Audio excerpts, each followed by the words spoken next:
root है 7 सारेगामा पाधानी पुणी कोमल स्वर है आम 5टा ए कोमल स्वर 4टी विकृत स्वर है गोटे ऑड नोट तक हम कहूचे जो 4टा कोमल स्वर गोटे तीव्र स्वर 4 1 5 शुद्ध स्वर 7 ये 12 ये 12टा स्वर आमर नहीं आम करे तादर पुणी प्रयोग अनुसार आम स्वर को लगौचे केमती प्रयोग करचे कौ रागर केमती लगेगा ताकू श्रुति बोली कह जाए 22टा श्रुति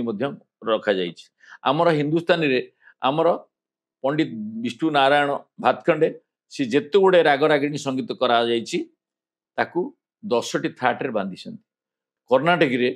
70 थाट कराई 72 72 मेल 72 थाट कराई